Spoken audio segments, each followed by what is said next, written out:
Hello, Governor. This is Rakasti, the nupefromdaville, and as you can see, we have the man, the myth, the legend, Syntell. Syntell, introduce yourself to the people. Hey, what is going on? It's been a long time coming. I am so happy to be in the building. Oh my gosh, even the air smells different over here on this side of things, man. What's going on with you? It really does it. This is the same air. Anyway, welcome. Thank everyone for coming to the side quest. We're gonna jump right into this.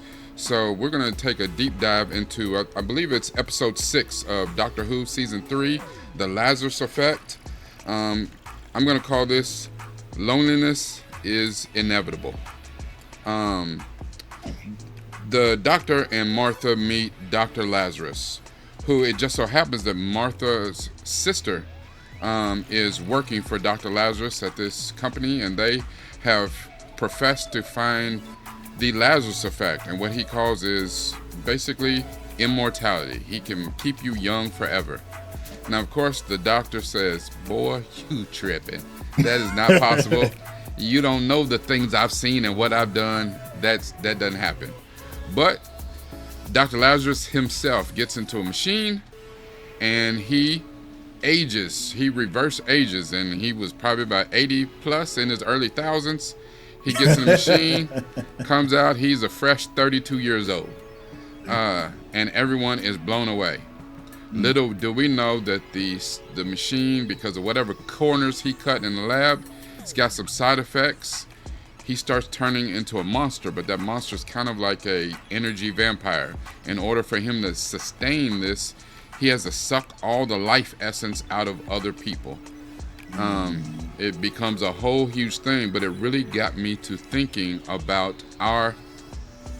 as a culture, and not only an American or Western culture, but our fascination, our obsession with immortality, with not aging, with beauty itself. The beauty industry is a trillion-dollar industry, from everything to makeup to plastic surgery. We are obsessed with it. We're obsessed with it in movies.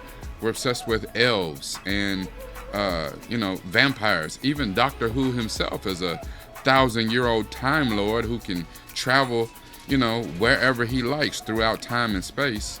So we are completely obsessed with beauty and time, not dying. What is your take on this, Syntell?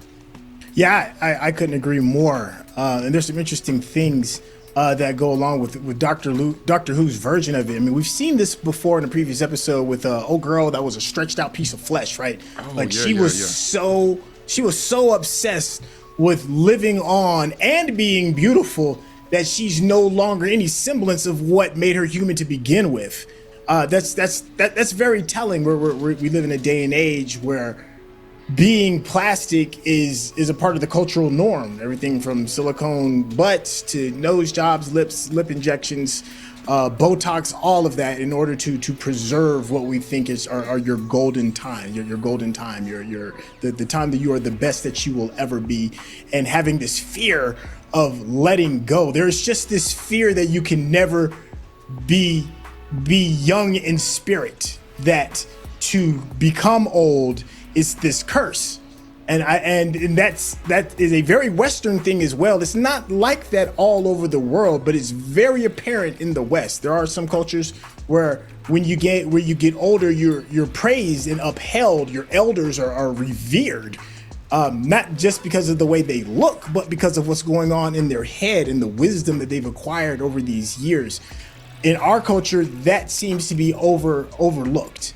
It's more about what you look like than what's inside of your heart and what's inside of your mind. The craziest thing about this is, not only just beauty itself, but immortality. That thing of you do what you do in life to achieve a certain number of things to be remembered. And I think of other movies. We watched, what is that movie? God, I can't think of it right now. It's an animated movie about Mexican culture, and a little boy. Oh, yes. He crosses over and goes back, and his grandfather, great grandfather, or whatever, is just trying to have people remember him on a particular day that you remember, the dead. And that's people in your family. But if you think about it, especially as a black man, how many more generations in our family do we even know? Like, I know back to my grandmother. That's it. And we're talking about really my grandmother on my mother's side. My grandmother, my grandfather on my father's side, I know them, but on no day am I really going to remember them because I don't really know them. I know my grandmother, my mother's mother, that was my heart. I know her, and, I will remember her. My kids have had the chance to get to know her. I don't know how deep their relationship was with her, so I don't know if they'll remember her the way that I do. Right. And then when my kids have kids, they don't know her, and then she's forgotten to time. And that's kind of the thing, like even as a Western culture, our obsession with celebrity. A lot of celebrities do things to be remembered, but that's finite as well. I can bring up certain celebrities that maybe mean something to me, to my kids. They don't know who they are. I'd be like, hey, I was like, boy, that, because it just so happens I live in Kentucky, so Nia Long's son was playing baseball at a college here in Kentucky, at Eastern Kentucky University. I don't know if it's like D2 or, D1 AA or something like that, but it's a smaller college here in Kentucky, Eastern Kentucky University. He's, on the baseball team. Nia Long was here at games. Listen, I don't know nothing about Eastern Kentucky, nothing. But I'll show up to a game and pull up right next to Nia Long. Hey, how you doing? You know somebody on the team? Listen, Riz God in full effect. Come on, be with me today.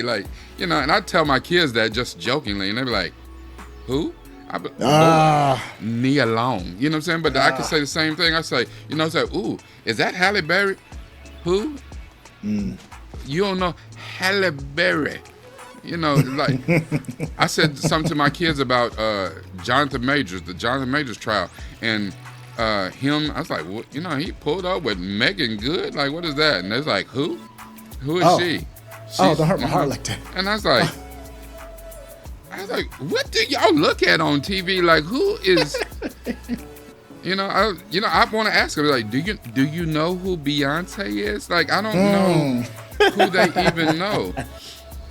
But the thing is, what means something to me or the people that I recognize, they don't recognize that the legacy that these people have tried to carve out by being a celebrity, being everywhere, being in movies, TV, what have you. My kids don't correlate to that. They don't know nothing about those people. And it makes me think about what are we doing? Because eventually immortality really translates to legacy. There's a quote that I love that says, and I don't know who wrote this quote, it's what we have done for ourselves alone dies with us, but what we have done for others and the world remains and is immortal. And that is really something. And when you do something for yourself, so if your goal is to amass wealth, I want to be rich, I want to be this, the more that you do for you, when you die, it goes with you, and you can't put it all in the coffin or whatever. What you do for others remains. But I had a time when I questioned even that. I was a teacher for almost 20 years, 19 years. The gym teacher at my school, DeForest Somerville. DeForest was, one of those older men. He, taught back in the day when the schools were still segregated. Came in the, integrated schools, and because he taught at the the community center and all that, like everybody knew him. And, the kids that would come in and be like, hey, Mr. Somerville, my daddy said you was his coach, and my granddaddy said he played with you, and all, this type of things. Everybody knew, he knew everybody's whole families. Okay. When he passed a few years back, I found out, I'm not even sure how I found out, the great resource that is Facebook, which is basically classreunion.com these days. Um, I found out and I went to his wake. Nobody was there. Wow. Like, it was the saddest thing for a man who was he was beloved in our school. The kids loved him. I coached with him for several years. We coached a bunch of kids. We had some great kids, some great teams that we coached. For a man who was so beloved in that school, barely anyone. It was me, like maybe 2 other teachers that he had taught with, maybe 2 students of all those years showed up to his wake. And I was just like, how, Sway? Like, is this legacy? Like, I mean, and it's easy to say, I didn't get the notification. What, he passed? I had no idea. But is that our reliance on social media and technology drifting us further apart in our quest for immortality and legacy? Like, I was like, I don't want to go out like that either. And I know the most important thing is that my kids remember me, my family remembers me well. But at this point, I'm not even sure if that's like, I'm very close to my kids, but my other family, my mom's side, I've got a bunch of cousins. I got cousins everywhere. But I'm not really that close to them anymore. I mean, I don't know. Well, to quote one of my favorite films, Gladiator, a man looked over at Maximus and he said, "We're all but shadows and dust, Maximus. Shadows and dust." And to me, there's something terrifying in that, and there's something calming in that as well. If you are just shadows and dust, then there's nothing more important than the moment. There's nothing important than where you are and what you're doing right now. Wiser man than myself once said, all things end up in a landfill. Everything. Including you, that person that just got done buying that $3,500 pair of Apple Vision Pros, that is going to end up in a landfill. That beautiful TV, that car that you just bought, the house that you were sitting in, all of it is going to end up in a landfill. And we attach this love, we hold these things up, including our own lives, to be this indestructible thing. And the reality is, all things are going to turn to dust, including your legacy, eventually.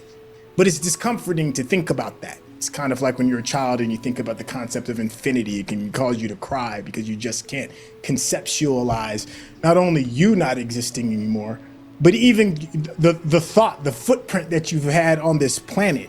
It shakes people to their core. Also, side note, the movie you were talking about is Coco, the one where they were talking about, honoring the dead. Yeah. Right. Beautiful movie. Coco. Cried like a baby. Right. Coco, which we come to find out at the end that his great grandmother's name or grandmother's name is Coco. And right. Okay. Yeah. Now for some of us, I personally believe that my legacy is going to exist in heaven. I think that's where there is something that's lasting, because this world will pass, this galaxy will pass, the universe is going to do its own thing. But for my own personal beliefs, I believe that there is something lasting in the afterlife. So that gives me comfort. I'm not telling you that's how you should believe, but that's what gives me personal comfort, because everything else is going to be gone. And I think we have to realize and let go of this sense of immortality, be it your legacy, be it who you are as a person, be it this culture, the society, and realize and find peace in the letting go. We watched a show not too long ago called Shogun, and there's a very pivotal moment when Fuji, this character, is grieving over the loss of her husband and her lost child. And it's important because she's trying to learn how to let go. She's trying to teach the main actor, the engine, how to let go of the things that happened in the past, let go of all these things that you're hung up on, and just be.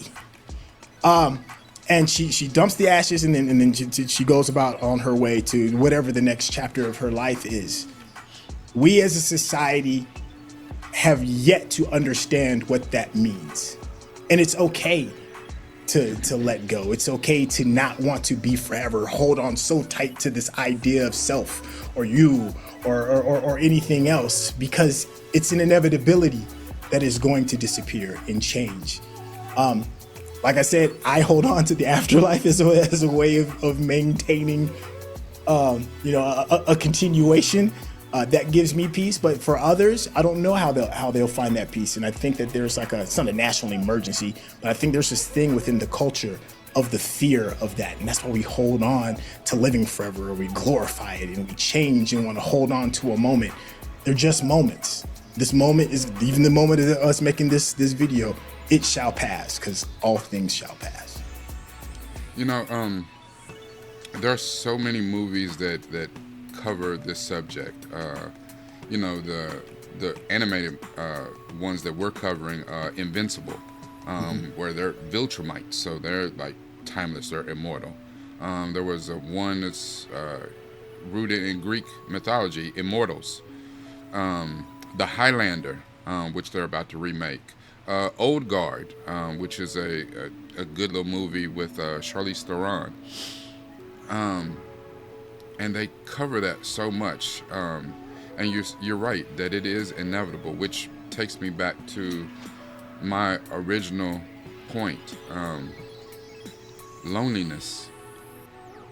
The thing in Old Guard, I remember Charlize Theron's character was immortal for whatever reason. They didn't really explain it, I don't think, why she was who she was and how she was. But she walked alone for centuries. When you've seen Highlander, Invincible, a lot of these other things, these vampire elves movies, that one of the reasons why a lot of those people are loners is because it's too difficult to get into loving and losing. With us as humans, our life is finite, and we know it. So, and we, when you can get up there and say your vows and say, till death do us part, that usually means that we'll be parting around the same time. Maybe a few years, but a few years is not the same thing as, you died and then someone found a way to kill me 1,000 years later.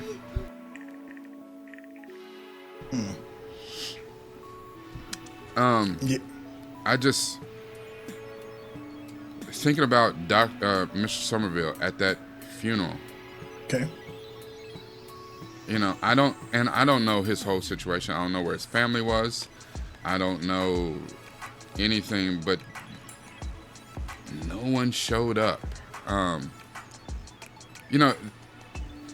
don't know about for you. When I was a kid, and they asked, they went around the classroom and asked kids, "What do you want to do?" And the kid would be like, "I want to be a policeman, and I want to be a fireman, and I want to be a NASA scientist." Well, that's devolved into now kids is, what do you want to do now to kids? The kids be like, I want to be a rapper. I want to be a professional football player. I want to be a professional basketball player. I want to do her. I want to be a nurse. I want to be a pediatric nurse. You know what I'm saying? I want to be a influencer. I want to, But in some way, we're all looking for our moment, our path to greatness. Mm-hmm. And like you said, because I personally believe in the concept of heaven and hell, and I do believe that, eternity is written for me on the other side, and that will be, my final greatness or what have you. I also think about enduring here on earth. Whether he attempted to or not,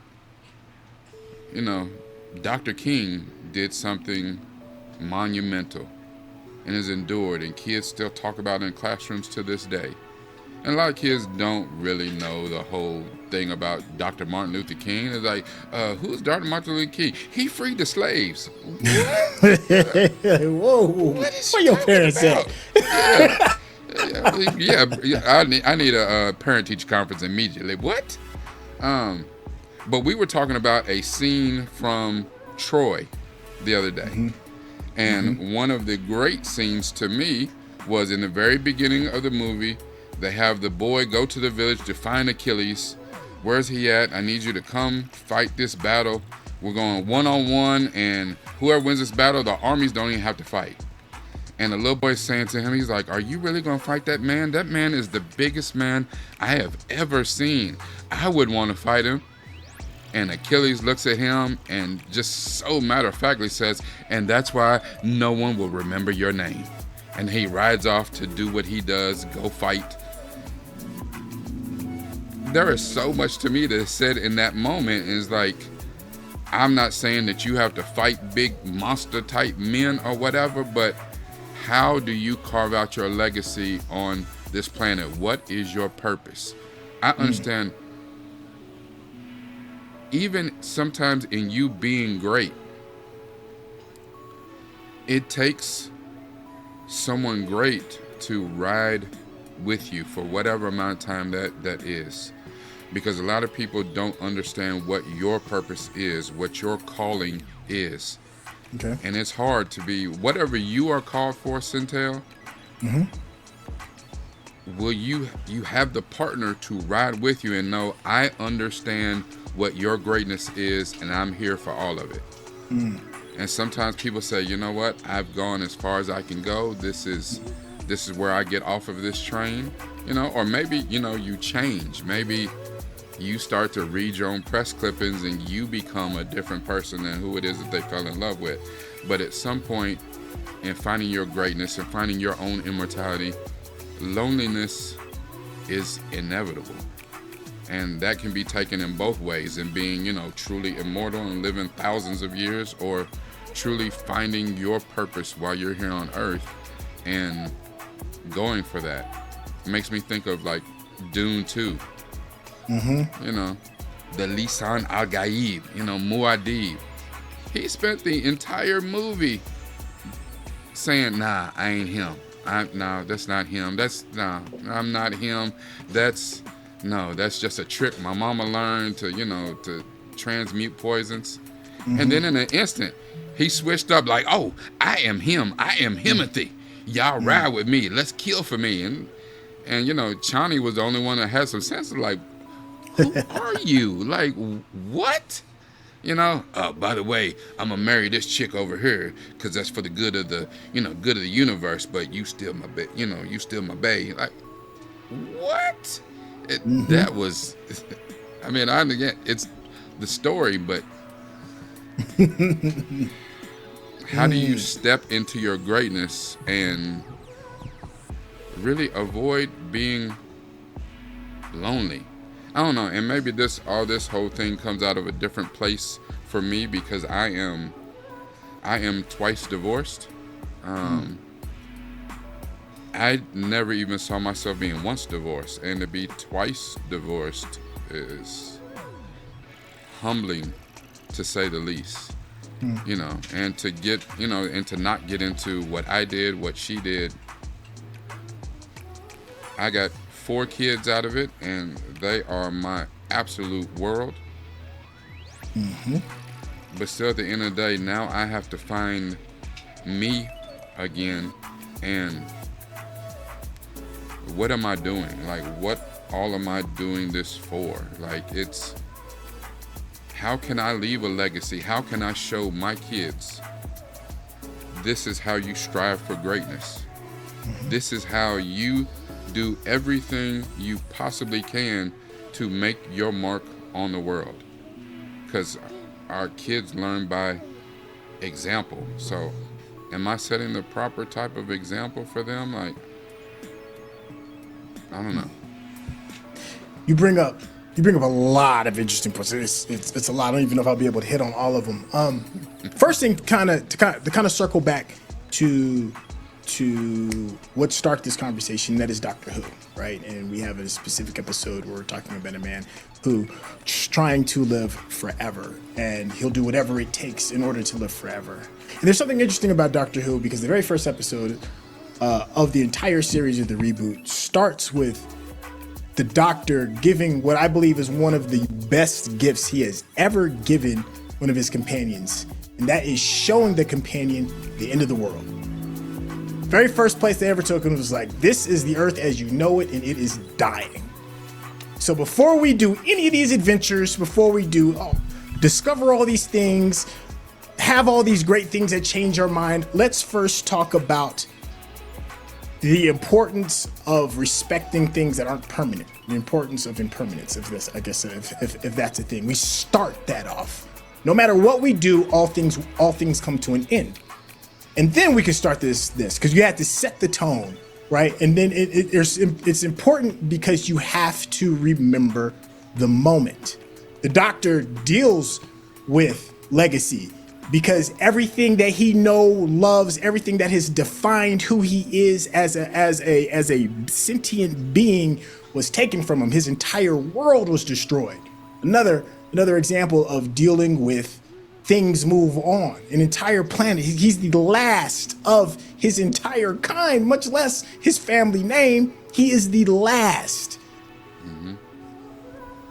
What do you do in order to keep going? You said something that's very important. You talked about love. There is an importance of why the Doctor has companions, because without that, what's the purpose? Why? Doesn't matter how great the adventures are if you're doing it by yourself, right? Yeah. There's another great example that you gave that I love, and that is the movie Troy. And before Achilles decides to go on his journey, he sits down with his mom. His mom is a soothsayer. She sees the future. She said, son, you have two choices. One is glory beyond measure. You will be remembered throughout time, but you will pay a heavy price in order for this. Or you could live a regular life. You could be like a regular Joe and find happiness. Achilles is a young man, the best of the best. He's the Michael Jordan of his day. There is nobody better than him. He's like, glory? What are you talking about? There is nothing more important than glory. And that's how young people think. I'm not saying it's wrong. I'm just saying that's how youth thinks. The great thing about Achilles' story is as he's going out being the man, kicking ass, taking names, setting his name in stone to be remembered forever. Glory, it's right there. Take it. He says it to his crew. It's the moment that gets me fired up because I'm like, hell yeah. He's looking at his myrmidon and he's like, oh, we're about to kick all the ass because we're built for this. There's nothing else that we do better than this right here. But something happens. Something happens to Achilles that he does not see coming. And it's somebody that he captured, a young woman. And she changed him. She changed him to the point where Achilles was like, nah, I'm gonna just lay up with this. I'm gonna pack my bags. She looked at his myrmidon and was like, I think I'm gonna go home. Yeah. That's wisdom. There's a difference. But something fractured that wisdom. The death of a young man that he loved fractured it, and he was like, his cousin died, and was like, oh no. Snap out of it, Achilles. I gotta avenge my cousin. And in this, I'm going to forget the girl. I'm going to find my glory. And I'm gonna use my cousin as an example to find his glory. He does find his glory, but he also finds death. And he also loses the one thing that was going to make him a human being, because he's pretty much a demigod walking around here. Yeah. And you have to ask yourself, did Achilles win? Did he?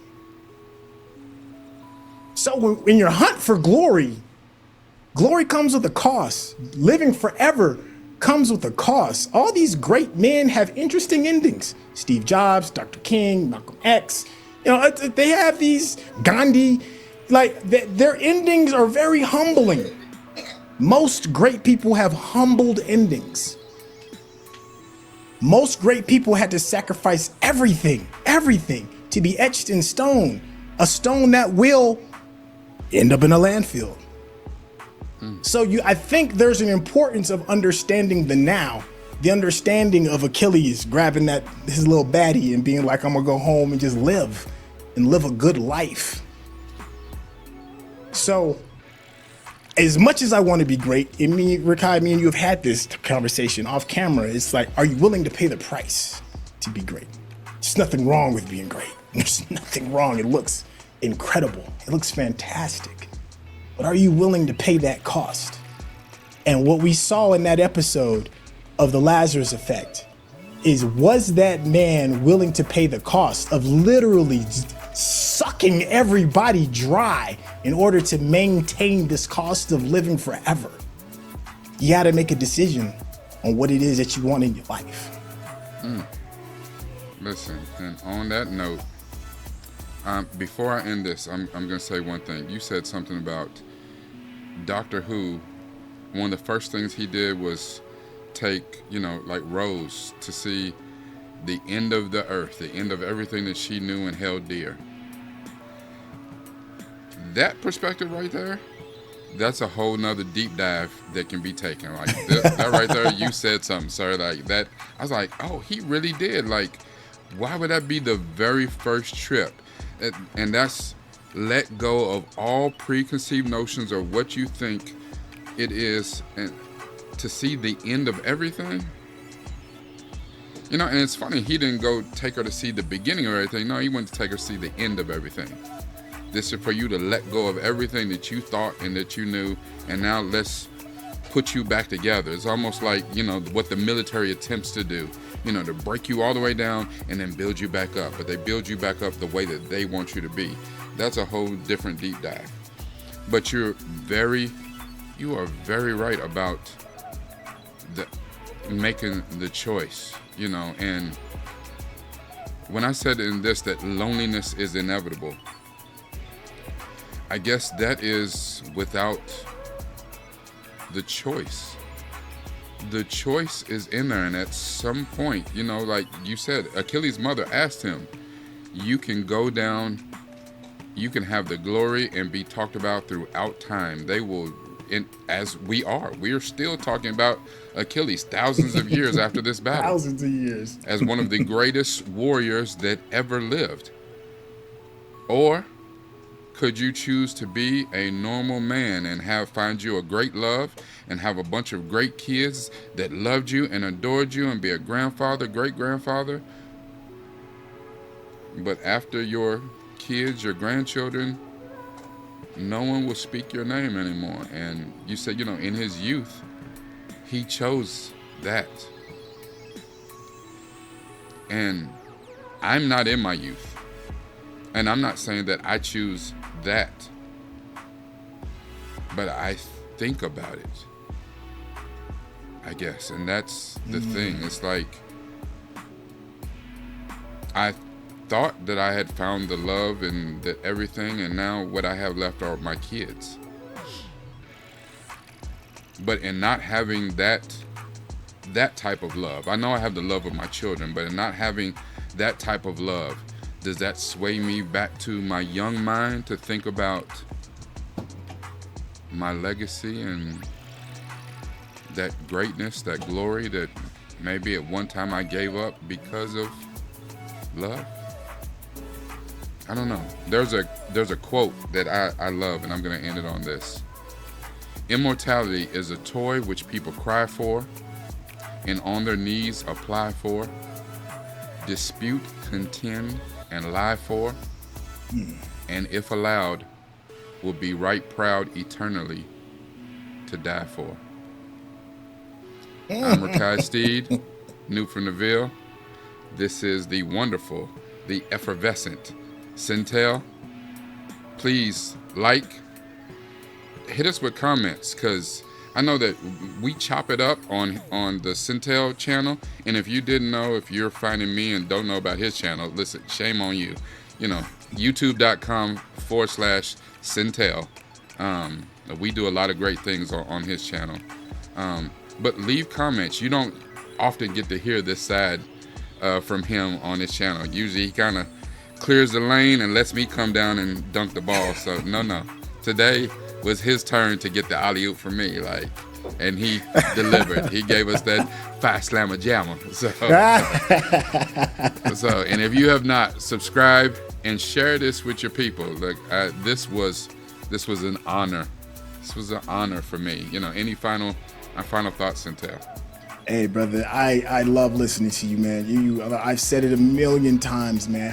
I get almost like a high off of somebody changing my thought process, man. And you do it all the time, man. That's why I look forward to chopping up with you, because I'm like, I know I'm gonna get a treat. I know I'm gonna get a gem, and this channel is the place for that. It is a rest haven for good thought, man. Thank you for doing this.